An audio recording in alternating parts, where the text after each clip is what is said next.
Suicide କରୁଛନ୍ତି ଏଇ ଜଗତରେ। ଆମେମାନେ ଏ ସଂସାର ଗୋଟେ କାରାଗାର, ସଂସାର କାରାଗାର, ଇଏ ହେଲା ଗୋଟେ ଜେଲ୍।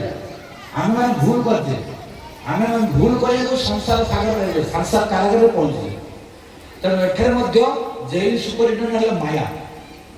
ଜେଲ୍ ସୁପରିଟେଣ୍ଡେଣ୍ଟ ମାୟା, ଯମ ମହାରାଜ, ବିଭିନ୍ନ ଦେବତାମାନେ ସବୁ ପୋଲିସମ୍ୟାନ୍।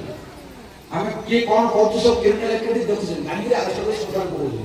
ତେଣୁ ଯେଉଁମାନେ ପାପ ଅଗ୍ରତାର ଭ୍ରଷ୍ଟାଚାର କରୁଛନ୍ତି ତାଙ୍କୁ ସଂସାର ଆଣିକି ଦଣ୍ଡ ଦିଆଯାଉଛି। ତେଣୁ ଆମକୁ ସବୁ ବିଭିନ୍ନ ଶରୀର ଦିଆଯାଇଛି ନିଜ ନିଜ କର୍ମ ହିସାବରେ। ତେଣୁ ଆମର ପୂର୍ବଜନ୍ମର କର୍ମ ହିସାବରେ ଯାହା ଯାହା ଶରୀର ମିଳିଛି ସେଇ ଶରୀରରେ ଯେତେ କଷ୍ଟ ହେଲେ ମଧ୍ୟ ସହି ରହିଯିବାକୁ ପଡ଼ିବ। ରହିଗଲା ପରେ ଏ ଶରୀର ନଷ୍ଟ ହେଇଗଲା ପରେ ଆଉ ଆମକୁ ଆଉ ଦୁଃଖ ନାହିଁ। କିନ୍ତୁ ଏଇ ଶରୀର କଷ୍ଟ ହେଉଛି ଭାବିକିରି ମୁଁ ଆତ୍ମହତ୍ୟା କରିବି, ସୁଇସାଇଡ୍ କରିବି, ମୋତେ ଦୁଃଖ ମାନେ ଭାବିକିରି ଅର୍ଥାତ୍ ଜେଲ୍ ଦେଇକିରି ଗଲା।